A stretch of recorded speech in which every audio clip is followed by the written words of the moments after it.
Padre, nosotros acabamos de cantar y cantando las líricas nos dejan ver que la cruz me llama a hacer algo. El autor de la canción llama a la cruz preciosa. Y desde un ángulo fue una cruz horrenda y sin embargo Él tiene toda la razón cuando llama al horrendo instrumento de castigo precioso ante tus ojos. Él tiene toda la razón cuando nos llama a venir y a morir para vivir. Señor, en esta mañana yo quiero pedirte en el nombre de Cristo, en el nombre de aquel que murió en aquella cruz, que de alguna manera tú ilumine el entendimiento y le dé gracia a tu siervo para poder comunicar lo extraordinario de aquello que ocurrió 2000 años atrás en el Gólgota, en aquel lugar conocido también como el Calvario, donde tu Hijo entregó la última gota de sangre para el perdón de los pecados.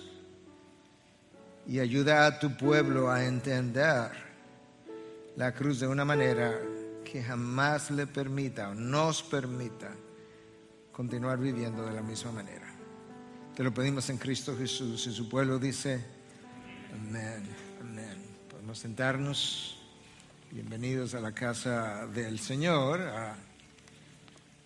donde nos hemos reunido a celebrar, precisamente a recordar aquellas cosas que Dios hizo en la vida de su Hijo y de manera particular en aquella cruz. Yo quiero invitarte a que abra la palabra de Dios en la primera carta del apóstol Pedro, capítulo 1, versículo 15, versículo 13 en adelante, aunque el texto de hoy está limitado en esencia del 18 al 21, ya que los versículos anteriores fueron cubiertos. Primera de Pedro 1, del 13 al 21. Cuando contemplo la preciosa cruz donde el Rey de Gloria murió, escucha y pregúntate si estás ahí. Dejo atrás lo que atesoré y mi orgullo rindo a tus pies. De su cabeza, manos y pies veo fluir su amor y bondad. Escucha, es imposible, no difícil, imposible llegar a entender el sufrimiento y tanto amor. De la vanidad a la gloria, vía la cruz, es el título de mi mensaje en esta mañana. Y por buena razón. El texto se encuentra en la primera carta del apóstol Pedro a los judíos que habían sido expatriados, que estaban fuera de Palestina, fuera ya de Jerusalén, en una condición de dispersión, en un territorio sumamente ancho y donde ellos estaban bajo persecución y opresión. Y Pedro está tratando, por un lado, de animarlos para que no fueran a abandonar la carrera a destiempo, y por otro lado, le está instruyendo para que ellos puedan estar preparados para perseverar, corriendo bien hasta el final, algo que no muchos logran hacer. Como ya mencioné, mi mensaje está basado en los versículos del 18 al 21, pero está tan íntimamente relacionado a lo que cubrimos en el mensaje anterior que yo voy a leer el texto del domingo pasado, del 13 al 17, para continuar entonces hasta el 21 y ver el texto de hoy. De manera que, si tú puedes seguir conmigo, Primera de Pedro, capítulo 1, versículo 13, hasta el 21. Por tanto, preparen su entendimiento para la acción. Sean sobrios en espíritu, pongan su esperanza completamente en la gracia que se les traerá en la revelación de Jesucristo. Como hijos obedientes, no se conformen a los deseos que antes tenían en su ignorancia, sino que así como aquel que los llamó es santo, así también sean ustedes santos en toda su manera de vivir. Porque escrito está, sean santos porque yo soy santo. Y se invocan como Padre a aquel que imparcialmente juzga según la obra de cada uno. Condúzcanse con temor durante el tiempo de su peregrinación. Texto de hoy. Ustedes saben que no fueron redimidos de su vana manera de vivir, heredada de sus padres con cosas perecederas como oro y plata, sino con sangre preciosa como de un cordero sin tacha y sin mancha, la sangre de Cristo. Porque Él estaba preparado desde antes de la fundación del mundo, pero se ha manifestado en estos últimos tiempos por amor a ustedes. Por medio de Él son creyentes en Dios, que los resucitó de entre los muertos y le dio gloria, de manera que la fe y esperanzas de ustedes sean en Dios. Según el mensaje del domingo anterior, para perseverar en la carrera hasta el fin, en medio de tiempos turbulentos, en medio de tiempos difíciles, en el caso de los seguidores de Pedro, en medio de la persecución, era necesario y es necesario tener tres actitudes. En primer lugar, tú necesitas una mente enfocada y preparada para la acción. Versículo 13, dijimos la semana pasada. Dicho de otra manera, tú necesitas una mente incapaz de ser distraída, entretenida y seducida. Una mente que no sea capaz de ser entretenida, distraída o seducida. Número 2, tú necesitas un espíritu sobrio. Una disposición de espíritu que no disfruta de la frivolidad de la vida, que no se siente satisfecho o satisfecha con los deleites o los placeres de este mundo, sino que busca los deleites de Dios. Y en tercer lugar, se requiere de una esperanza puesta en la eternidad futura, confiada en la gracia que Cristo traerá en su segunda venida. Por otro lado, el apóstol Pedro, al escribir, les recuerda a sus seguidores que nosotros corremos el riesgo de comprometer la santidad a la cual nosotros hemos sido llamados. Y por esa razón, entonces, él, en el resto del pasaje que leímos la semana pasada, nos ayuda a entender tres razones por las cuales nosotros debiéramos cultivar la santidad. Y la primera razón, dijimos que era que hemos recibido un llamado santo y de parte de aquel que dijo, sed santos porque yo soy santo. En segundo lugar, dijimos que el apóstol Pedro nos recuerda que si llamamos Padre a Dios, que esa misma persona que llamamos Padre es el juez, es un juez que juzga imparcialmente a todos, de manera que no importa que seas hijo o no, hay una rendición de cuentas que dar. Y esas dos cosas las tratamos la semana anterior. Pero ahora hay una tercera razón que Pedro nos ayuda a entender, que nos puede a motivar a cultivar dicha santidad, y es la valoración que debiéramos poseer por el sacrificio de Cristo en la cruz, quien ofreció su sangre como un cordero sin tacha y sin mancha. Que la segunda persona de la Trinidad haya sufrido tal humillación, vergüenza y sufrimiento para sacarnos de donde estábamos, para llevarnos al lugar de donde Él venía, eso tiene un precio que no tiene marco de referencia ni punto de comparación en toda la historia redentora y en toda la historia de la humanidad. Y mientras más reflexionaba sobre esto que Pedro está ayudándonos a entender, más entendía o más comprendía que quizás la razón número uno por la que hay tantos de los hijos de Dios todavía adictos a pasiones de la carne, a patrones pecaminosos, es que nunca adquirieron el valor necesario por el sacrificio de Cristo, la sangre derramada en un madero, de forma tal que Él pudiera sacar de nosotros de una vez y para siempre ese deseo de complacer la carne y que al mismo tiempo pudiera desarrollar en nosotros una pasión cada vez más creciente para glorificar a Cristo, quien estuvo dispuesto a glorificar al Padre de una manera en la cruz y dispuesto a glorificarnos a nosotros de otra manera vía la cruz, entendiendo que a aquellos que Él de antemano conoció, a esos Él llamó, y a los que llamó predestinó, mejor dicho, a los que predestinó llamó, a los que llamó justificó, y a los que justificó glorificó. De manera que en la cruz Cristo glorifica al Padre y vía la cruz Cristo eventualmente nos glorificará a todos y cada uno de nosotros. Si pudiéramos aquilatar, entender aquello que Cristo hizo en la cruz de esa forma tan extraordinaria, yo creo que nuestra forma de vivir sería distinta. Permíteme leer otra vez los versículos 18 y 19.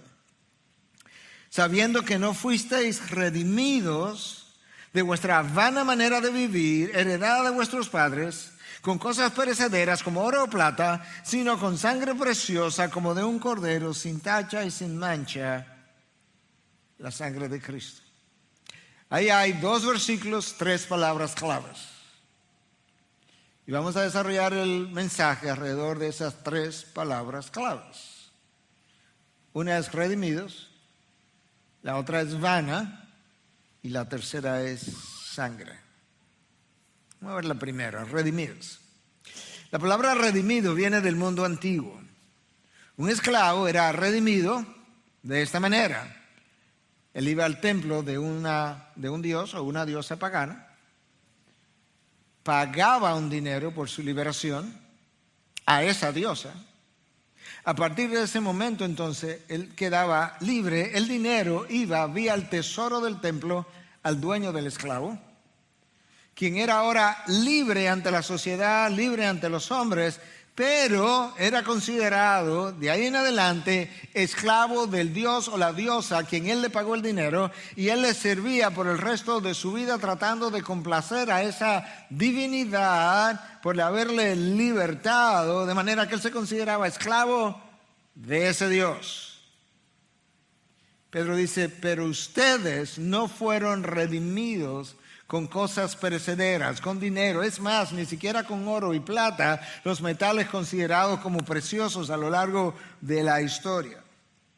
Ustedes fueron redimidos a través de sangre santa derramada sobre un madero, una sangre que fue vertida por el creador del universo después de haberse encarnado y convertido no solamente en hombre, sino en siervo de los hombres.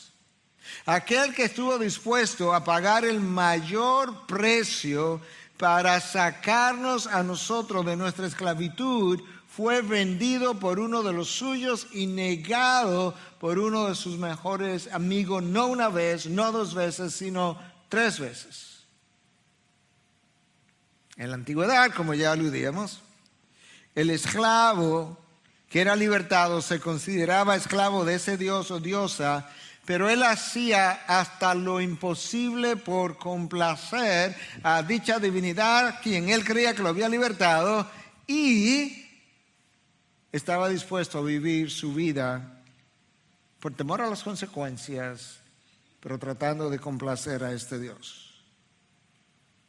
Imagínate si nosotros pensamos que fuimos redimidos por la sangre de Dios crucificado, lo que eso debiera ser para nosotros en términos de cómo debiéramos vivir de ahí en adelante. Nosotros no solamente fuimos redimidos del pecado, sino que nosotros fuimos redimidos para Dios. Nosotros somos posesión suya, Tito 2:14, y por nosotros se pagó un precio, 1 Corintios 6:20. Cuando Cristo me redimió, Cristo me rescató de mí mismo. Cristo me rescató del pecado que yo acariciaba y añoraba, del pecado cuyo placer yo lamía. Y si yo no entiendo mi redención, yo no voy a valorar la cruz. Y si yo no entiendo la cruz, yo no voy a vivir una vida digna de mi llamado. En la cruz Cristo sufrió físicamente. Ustedes han leído, han oído una y otra vez que a través de los látigos la persona latigada terminaba muchas veces con las arterias y las venas y los músculos expuestos. Como allí en ese madero los clavos cortaban nervios que cruzaban a lo largo de las extremidades. Su deshidratación fue extrema, su sed fue insaciable. El Salmo 22 habla de cómo, prediciendo los sacrificios de Cristo, de cómo la lengua se le pegó al paladar de tan deshidratado que él estaba, y luego colgando allí por varias horas de 3 clavos. Cristo no solamente sufrió físicamente, Cristo sufrió emocionalmente. Sus mejores amigos lo trataron vilmente, lo vendieron, lo traicionaron, lo negaron y al final lo abandonaron.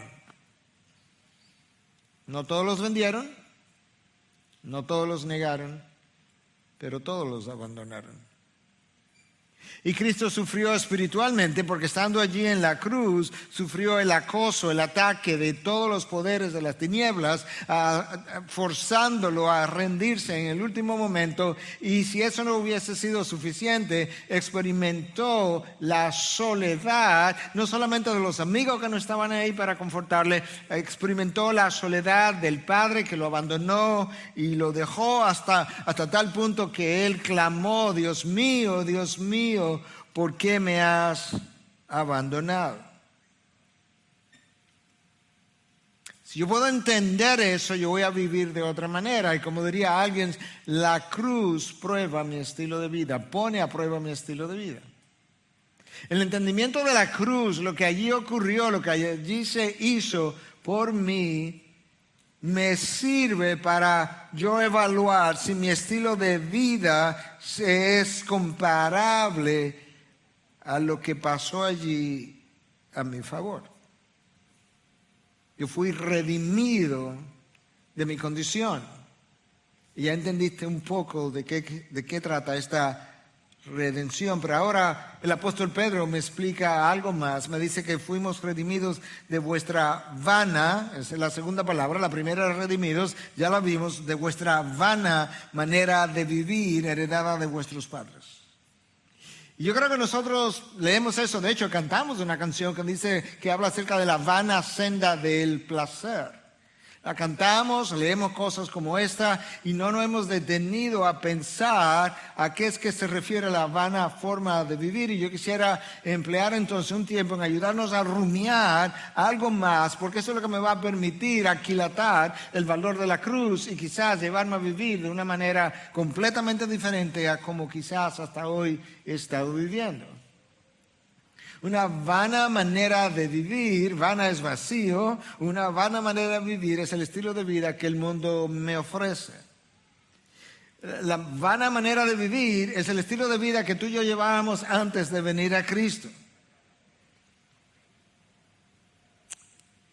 Peor aún, una vana manera de vivir es el estilo de vida que muchos cristianos, después de haber sido lavados con la sangre de Cristo, han vuelto a vivir. Esa es la razón por la que el apóstol Pedro, en su segunda carta ahora, no la primera que es esta, nos dice en el capítulo 2, versículo 22, que el perro vuelve a su propio vómito y la puerca lavada vuelve a revolcarse en el cieno o en el lodo. La puerca lavada es una metáfora para referirse al cristiano que ha sido lavado con la sangre de Cristo y que ha vuelto a revolcarse en el pecado en el que él vivía antes de que lo lavaran. Una vana manera de vivir tiene un hablar y un caminar que es trivial y es vacío. Una vana manera de vivir carece de una dimensión trascendental al vivir. Al trabajar, su trabajo no tiene trascendencia. Por tanto, su satisfacción está en logros temporales, en títulos, en fama, en posición, en bienes, en salarios, en beneficios, en belleza externa. Ahí es donde está la satisfacción. Esa persona gasta más esfuerzo, más tiempo, más energía persiguiendo las cosas que este mundo valora que persiguiendo los tesoros celestiales. Si tu vida está ahí, eso es una vana manera de vivir. Una vana manera de vivir carece de un sentido de pertenencia a Dios y un sentido de pertenencia a la familia local donde Dios te ha colocado para que tú contribuyas a su vida, esa familia contribuya a protegerte y a nutrirte. Una vana manera de vivir carece de un claro sentido de propósito y de significado a la hora de vivir y trabajar. No tiene dirección, no tiene incentivo, no experimenta gozo celestial. Una vana manera de vivir solo disfruta de aquellas cosas que complacen a la carne. Una vana manera de vivir carece de satisfacción en todo lo que hace. Cuando trabaja no está satisfecho.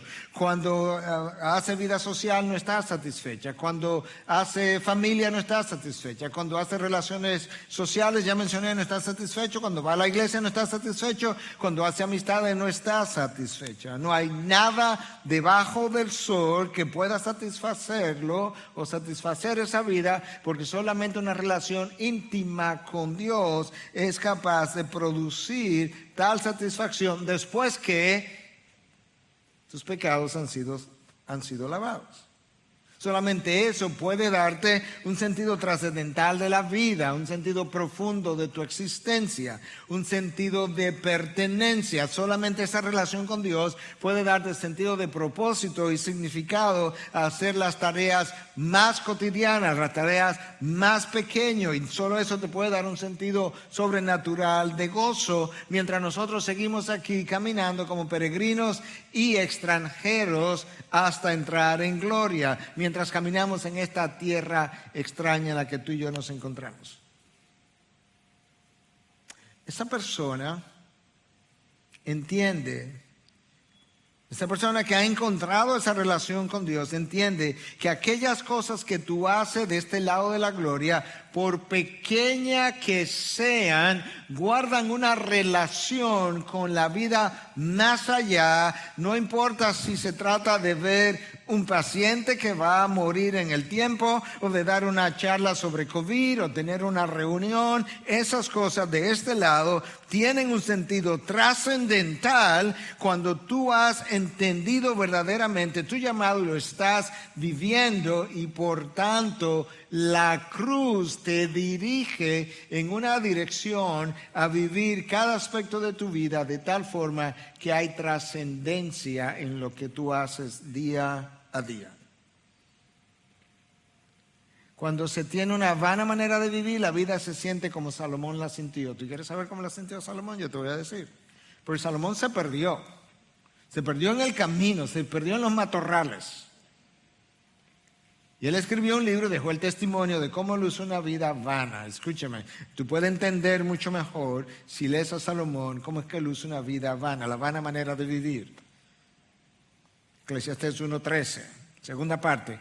Tarea dolorosa dada por Dios a los hijos de los hombres para ser afligidos con ella. Esa es la vida. La vida es una tarea Es un trabajo, es dolorosa. Dios se lo dio a los hombres para que los hombres sean afligidos. ¿Tú puedes creer eso? ¿Tú puedes creer que eso es como la vida es vista por un hombre que verdaderamente perdió su sentido de lo trascendente y su conexión con Dios? Así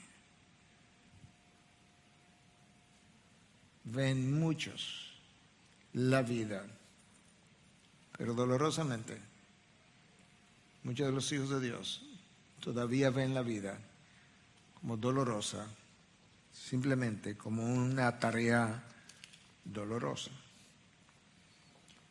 Salomón estaba consciente de dicha realidad y no le encontraba sentido a la vida. En Eclesiastés 1, versículo 12, a capítulo 2, versículo 26, la palabra trabajo aparece 15 veces. Todo era un trabajo. Las palabras o frases bajo el sol, bajo el cielo, vanidad de vanidades, correr tras el viento, tú has corrido tras el viento, todo eso nos da una idea de cuán insípida era la vida de Salomón en un momento dado. ¿Por qué? Porque él estaba en la vana manera de vivir. Si lo que yo hago hoy no tiene ninguna importancia, después que yo muera, entonces no debiera estarlo haciendo. El autor de Eclesiastés, con mucha sabiduría, llegó a entender muchas de estas cosas que estoy hablando, y ese entendimiento le producía mucho más dolor. Porque la vida para él llegó a ser monótona, era una monotonía. No importa lo que hiciera, era así. Si hubiese estado él predicando, eso es como él se introduce como el predicador. Si él hubiese estado predicando aquí esta mañana, este mensaje hubiese sido algo sin sentido, sin propósito, igualmente monótono. Esa vida monótona tiene múltiples problemas, pero uno de los problemas es que la vida se vuelve monótona cuando tú no has podido encontrar afuera lo que tú entiendes debiera darte satisfacción y gozo, y en vez de buscarlo hacia arriba, donde debiste haber ido en primer lugar, comienza y te vuelves hacia adentro a buscar en tu meditación, en tu reflexión y en tu soñar y en tu imaginar cosas que jamás podrán llenarte. Y lo único que eso hace es lo que hizo con Salomón, que le volvió egocéntrico, y de ahí en adelante la persona se vuelve incapaz de ver la vida como Dios la ve. No ha habido un hombre más egocéntrico que Salomón en el momento en que él se pierde. Y en búsqueda del placer, él hace un harén de 1000 mujeres. No 5, no 3, 1000. 700 princesas, 300 concubinas. No sé cómo podía con ellas. Si tú quieres saber cómo luce una vida egocéntrica, si tú quieres saber cómo luce tu vida de egocentrismo, tú puedes grabar tus conversaciones y luego oírla después, o leerla, transcribirla y verlas después. Eso fue exactamente lo que Salomón hizo. Salomón transcribió cómo él pensaba en un momento dado, y tú puedes leer en Eclesiastés 2, del versículo 1 al 11 versículos. Yo no te voy a leer los versículos, pero yo te voy a leer cómo luce una vida egocéntrica, cómo escribe, cómo habla. Escucha cómo Salomón escribió en 11 versículos. Me dije, mi mente, mi cuerpo, mi mente otra vez, me guiaba, mis obras, me edifiqué, me planté, me hice otra vez, me precedieron, mi plata y oro, me proveí, me engrandecí, mis ojos, mi corazón otra vez, mi labor, mis manos, me había empeñado 20 veces, mi, mu. Esa es una vida vana. De ahí te rescató Cristo, me rescató Cristo. Una vida sin propósito, una vida sin significado, sin dirección. Esa es la vana manera de vivir. El autor de Eclesiastés no podía encontrar la salida, no podía encontrar la solución a su manera de vivir, porque en su búsqueda se centró en su propia observación, su propia razón, su propia experiencia, su propia conciencia, su propio entendimiento, y no podía encontrar su salida. Lo que uno encuentra a lo largo del libro de Eclesiastés es no simplemente un vacío, es un dolor emocional profundo en necesidad de ser anestesiado. Y sin lugar a duda que el vino de que él habla, las relaciones sexuales que experimentó, las múltiples obras que hizo, los múltiples jardines que plantó, los múltiples viñedos que desarrolló, todas esas cosas no eran más que un intento fallido de tratar de anestesiar el dolor profundo que la vida vana le había dejado. Si yo no entiendo de dónde me sacó Cristo, si yo no entiendo que la cruz fue necesaria para sacarme de la vanidad de la vida, yo no voy a valorar adecuadamente la cruz, de tal manera que la cruz misma se constituye en una motivación para mi sana y santa manera de vivir. Redimidos, la primera palabra clave. Vana, la segunda palabra clave, y para el resto del tiempo, sangre como nuestra tercera palabra clave, porque fuimos redimidos de esa vana manera de vivir por medio de su sangre preciosa, como la de un cordero sin tacha y sin mancha. Pedro pudo haberlo dejado ahí, pero no quiso, la sangre de Cristo.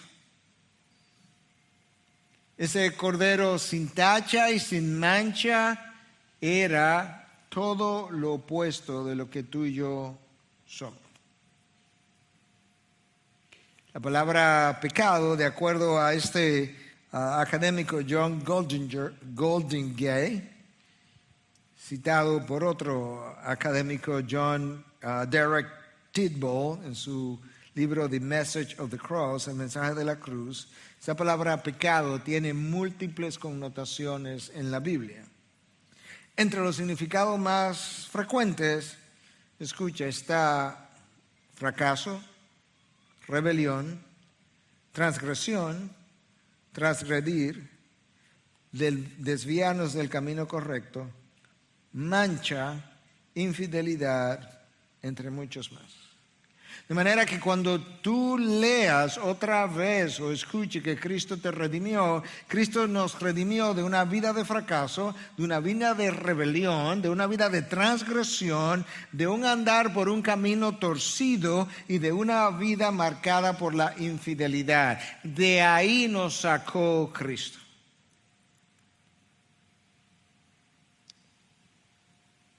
En Levíticos 16 se nos habla justamente de la obra que Cristo vino a hacer en la cruz.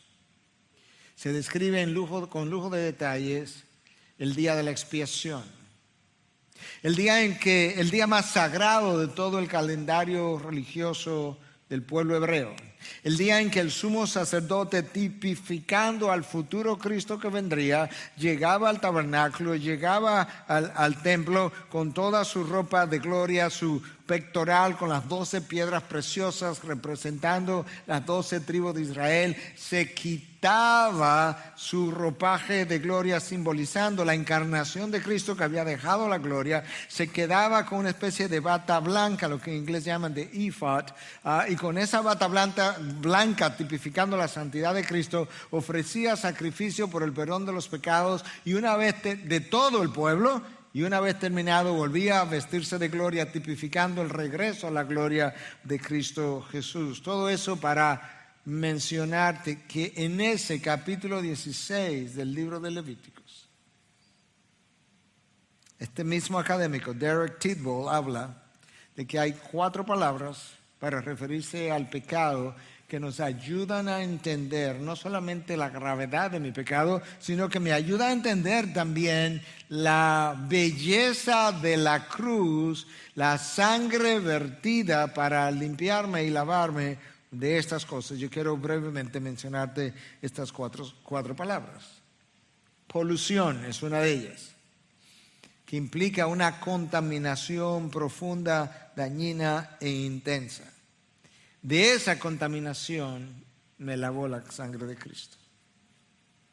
La segunda palabra es rebelión, que es la violación intencional de un mandato con un desafío a la autoridad. Número 3, iniquidad, que es una maldad grande. Y número 4, algo mal hecho o un acto pecaminoso que no importa, escucha ahora, si es serio o trivial, intencional o no intencional, consciente o inconsciente, visible o invisible, un hecho o una disposición, ya sea de omisión o de comisión, eso es pecado, de acuerdo a Levíticos 16, de manera que Cristo hubiese tenido que padecer y morir exactamente igual si tú y yo hubiésemos cometido una sola falta trivial. Y la razón es que esa sola falta aparentemente trivial, como morder una fruta en un jardín, es monstruosa a la luz de la santidad de Dios, pero a nosotros no nos parece de esa manera, porque yo fui concebido en pecado, crecí en pecado, vivo en pecado y necesito todavía ser perdonado de pecado. Mi polución o contaminación moral tuvo que ser lavada por la sangre de la persona más santa en todo el universo. Alguien que Pedro describe como un cordero sin tacha y sin mancha. En toda la vida de Jesús aquí en la tierra, nunca entró en su mente un solo pensamiento pecaminoso, una sola idea que no se conformara a la santidad de su Padre. Y sin embargo, Él cargó con mi polución para llevarme a ser tan limpio como Él en Él. Mi rebelión le fue imputada o cargada a Cristo. Le fue cargada a la persona más sometida que jamás haya vivido. Nunca hizo lo que Él quiso. Nunca hizo lo que Él quiso. Simplemente hizo la voluntad del Padre. A Él le cargaron mi rebelión. Mi iniquidad fue pagada a base de desnudez, vergüenza, bofetadas, saliva en el rostro, látigos, clavos en sus manos, en sus pies. Así de grande ha sido mi iniquidad que requirió un castigo de esta magnitud impuesto sobre la persona más bondadosa que jamás pudiese ser concebida. Mi pecado más trivial fue grosero y profano a los ojos de Dios. Voy a decir eso otra vez. Mi pecado, estoy hablando del tuyo, estoy hablando del mío, más trivial fue grosero y profano a los ojos de Dios.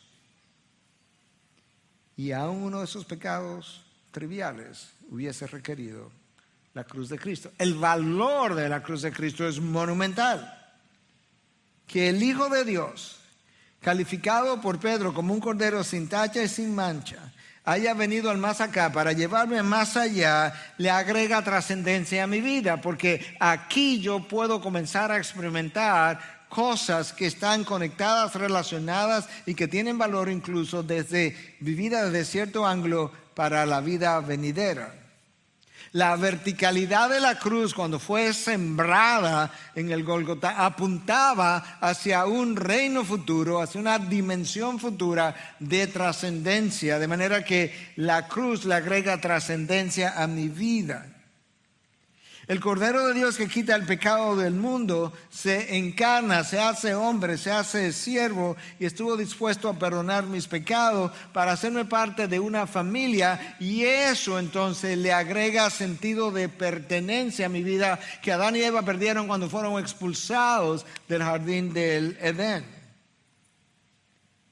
Que el creador del universo, completamente santo, muriera por la criatura rebelde, llevándome de la muerte a la vida, le agrega sentido de propósito y significado, de tal forma que ahora aquellos de nosotros que vivimos ya no vivamos para nosotros mismos, sino para aquel que murió por nosotros, de la misma manera que el esclavo de la antigüedad era libertado y él creía que era libertado por un dios pagano, una diosa pagana que no existe, pero trataba de complacerlo en el resto de su vida porque se consideraba esclavo o esclava de esa divinidad. De esa misma manera, entonces nosotros debiéramos venir a la cruz, porque la cruz me llama a venir y a morir para vivir. De ahí en adelante, entonces supone que yo viva por y para su causa, porque ya yo no me pertenezco a mí mismo, yo he sido comprado, precio ha sido pagado, yo tengo un amo, yo tengo un dueño. Ya mi vida entonces ya no se ve vacía, no se siente vacía, tiene propósito, tiene sentido, tiene dirección. Que Dios se haya hecho siervo para liberarme de mi esclavitud y traerme a la libertad, me permite entonces tener el gozo que la vana manera de vivir no me puede dar. Nosotros somos tan cortos de mente que nosotros pensamos que cuando estamos disfrutando de estas cosas aquí temporales, como realmente como que la vida se trata de eso. Ahora, todo lo que no me producía satisfacción, después que Cristo me ha lavado y me ha colocado en la dirección donde yo debo continuar, todo lo que no me producía satisfacción adquiere un sentido completamente diferente, no porque las cosas de este mundo son satisfactorias, porque Él hace la diferencia entre la satisfacción y lo insatisfactorio. Las cosas de este mundo no tienen que ser satisfactorias, de hecho no serán satisfactorias, ellas no lo fueron para Cristo.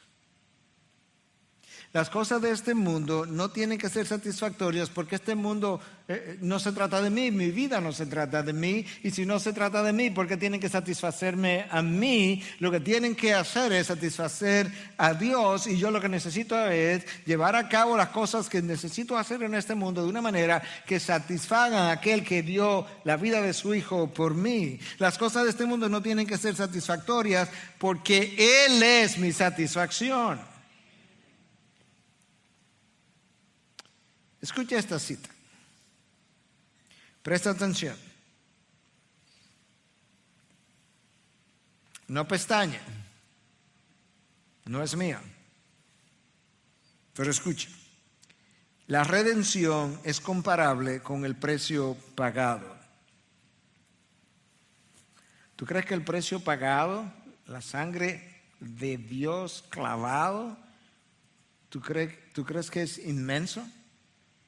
Pues tu redención es así de extraordinaria. Escucha, somos tan libres como merece la sangre de Cristo. ¿Tú piensas que la sangre de Cristo es merecedora de enormes cosas? Bueno, pues así se supone que ha sido la libertad que ha sido comprada por ti. Sin embargo, la mayoría de los hijos de Dios no viven dicha libertad, no viven dicha plenitud. Yo vine para que tengan vida y la tengan en abundancia, y yo vengo a darle un yugo que es liviano, que no es pesado, pero la mayoría de mis hijos piensan que tienen una vida tan pesada. Escuche. Valiosos, nosotros somos valiosos para Dios más allá de nuestra imaginación, más incomprensible. Escucha lo que el texto está diciendo, que el valor que nosotros tenemos para Dios, si tú le das rienda suelta a tu imaginación hasta el punto que tú mismo ni siquiera puedes como comprender tu imaginación, tú eres más valioso que eso para Dios. ¿Estás entendiendo? porque Él murió por nosotros. La razón por la que yo sé que yo soy así de valioso para Dios es porque Él pagó el precio más valioso que Dios pudiera pagar. ¿Te imaginas? Ahora escuche. Escucha porque esto es importante. Él pagó literalmente el rescate que se paga por un rey. No es ahí donde quiero llegar.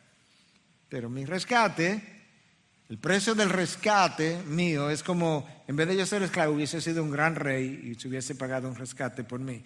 Al final, esto sí yo quiero que lo entienda, nosotros le costamos a Dios Él mismo.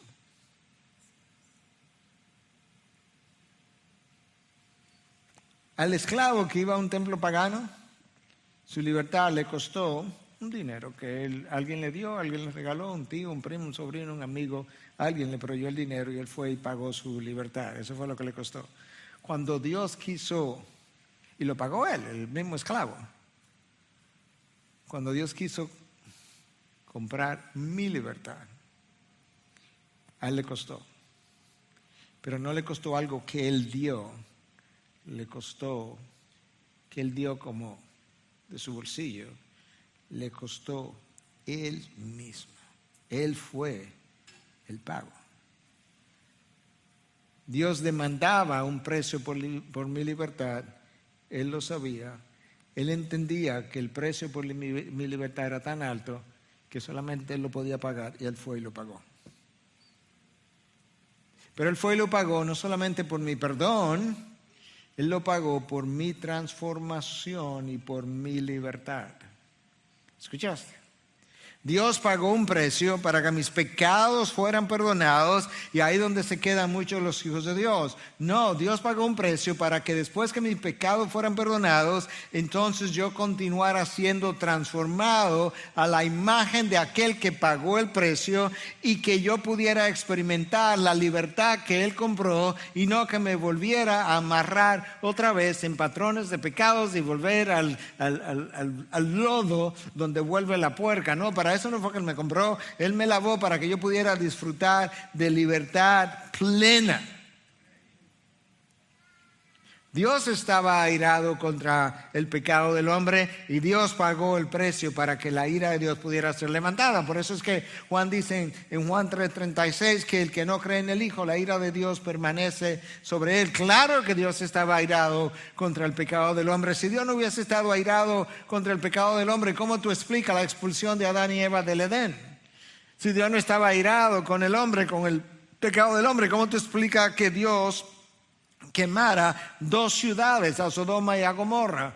¿Cómo tú explicas el exilio de su propio pueblo a Asiria, a Babilonia? Si Dios no estaba airado, ¿cómo tú explicas que Dios matara a Safía, a Ananías y a Zafira simplemente porque dieron un precio contrario al que ellos, por el cual ellos habían vendido el terreno? Y Dios estaba airado. Y levantar esa ira iba a costar. Y Dios decidió que Él pagaría el precio. Ahora escucha cómo Pedro trata de concluir con broche de oro. Versículos 20 y 21. Porque Él estaba preparado desde antes de la fundación del mundo, pero se ha manifestado en estos últimos tiempos por amor a vosotros, que por medio de él sois creyentes en Dios, que le resucitó de entre los muertos y le dio gloria, de manera que vuestra fe y esperanza sean en Dios. La caída de Adán y Eva y la perdición subsiguiente de la humanidad fue prevista de tal forma que antes de la fundación del mundo Cristo fue preparado. Cristo se ofreció voluntariamente para venir y sufrir físicamente, emocionalmente, espiritualmente, para hacer esa ofrenda de libación.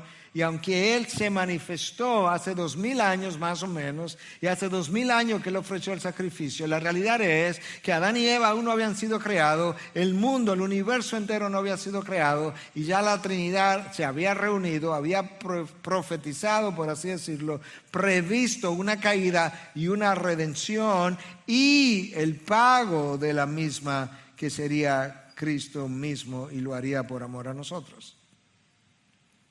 En el versículo 21, Pedro nos recuerda que nosotros llegamos a creer por medio de Él, por medio de Cristo, por medio de la cruz, porque luego habla de que Él fue resucitado de entre los muertos y recibió luego gloria después de dejar la tumba vacía.